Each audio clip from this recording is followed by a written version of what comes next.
राधे राधे। प्यारे भक्तों, अगर ब्रह्म मुहूर्त में नहीं उठते तो साधना व्यर्थ है। सज्जनों, ब्रह्म मुहूर्त क्या है? सुबह का वो समय जब सारा वातावरण शुद्ध होता है, जब भगवान के चरणों में ध्यान सहज लग जाता है, जब शरीर भी ताजा होता है और आत्मा भी, जब पूरा ब्रह्मांड आपकी साधना में सहयोग देता है। लेकिन आज की स्थिति क्या है बेटा? आजकल तो 6:30 बजे उठने वाले को भी लोग सदाचारी समझने लगे हैं। लेकिन शास्त्र क्या कहते हैं? जो सूर्योदय के बाद सोकर उठता है वह आलसी है, प्रमादी है और वह अपने ही पुण्य को खा रहा होता है। श्रीमद् भागवत में लिखा है, प्रातः काल उठकर जो हरि का स्मरण नहीं करता उसका जीवन पशु समान है। अब सोचो, सुबह 4 बजे जब प्रभु के चरण खुले रहते हैं, जब साक्षात नारद जी, अंगिरा, ऋषि, वशिष्ठ और ब्रह्मा जी भी हरिनाम जप में लीन रहते हैं, तब तुम बिस्तर में कंबल ओढ़े पड़े हो? बेटा, फिर मत कहना भजन में रस नहीं आता, मन नहीं लगता। आलस्य बहुत आता है क्योंकि तुमने उस समय को गंवा दिया जो साधना के लिए अमूल्य था। भक्तों, ब्रह्म मुहूर्त में उठना केवल एक अच्छी आदत नहीं है, ये साधना का पहला कदम है। गुरुजन कहते हैं जो 4 बजे नहीं उठ सकता वो भगवान के दर्शन का अधिकारी नहीं बन सकता है। बेटा, हमारे देश में हजारों वर्षों से संत महात्मा एक ही बात कहते आए हैं, प्रभु प्राप्ति का मार्ग शुरू ही होता है ब्रह्म मुहूर्त से। कबीर दास जी क्या कहते हैं? साईं इतनी दीजिए जामे कुटुंब समाए, मैं भी भूखा न रहूं साधु न भूखा जाए। और ब्रह्म मुहूर्त में साईं का नाम लिए बिना कोई वैराग नहीं टिकता, कोई भजन नहीं टिकता। अब सुनिए उन लाभों को जो ब्रह्म मुहूर्त में उठने से मिलते हैं। जब कोई साधक ब्रह्म मुहूर्त में उठता है तो उसकी इंद्रियां संयमित होने लगती हैं, मन एकदम शांत रहता है, श्वासें भी धीमी होती हैं, जिससे नाम जप में गहराई आती है। उस समय जप किया गया नाम 100 गुना फल देता है। रामचरितमानस में तुलसीदास जी ने लिखा है, जगही ब्रह्म बेला जप हरिनामा, बिनु हरि कृपा न मिले विश्रामा। अब थोड़ा गंभीर हो जाइए प्यारे साधकों। सोचिए, क्या आप सुबह 8 बजे उठकर सोचते हो अब बैठकर नाम जप करूं?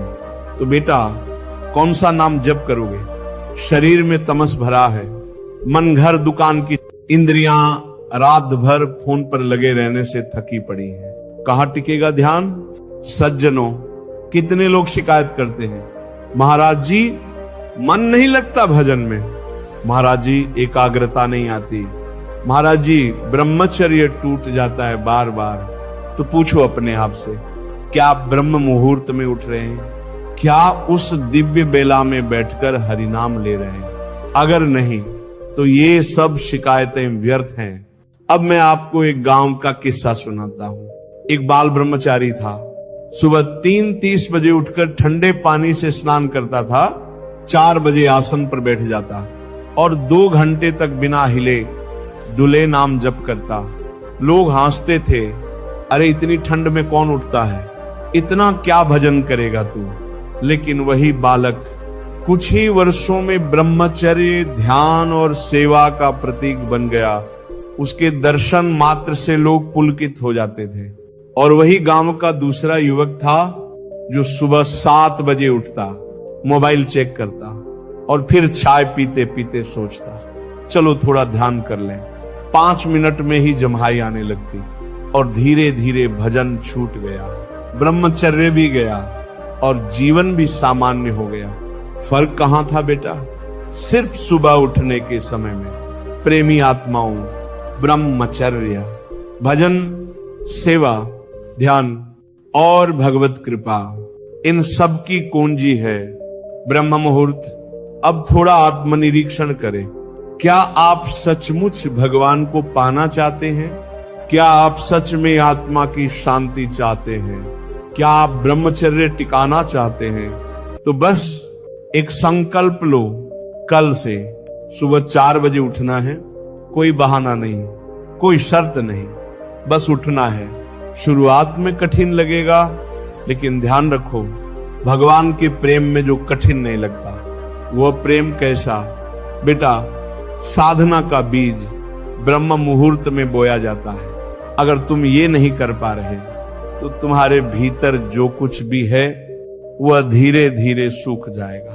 और अंत में एक अंतिम बात, जो साधक ब्रह्म मुहूर्त में उठकर हरिनाम करता है, उसका जीवन चाहे जितना पापमय हो, भगवान उसे एक दिन अपने धाम में स्थान दे देते हैं। तो आओ संकल्प लें, कल से नहीं, अभी से एक जीवन का नियम बना लें, ब्रह्म मुहूर्त में उठकर हरिनाम लेना है। फिर देखना आपके जीवन में कैसे अद्भुत परिवर्तन आता है, कैसे शांति, भक्ति और कृपा की वर्षा होती है। राधे राधे।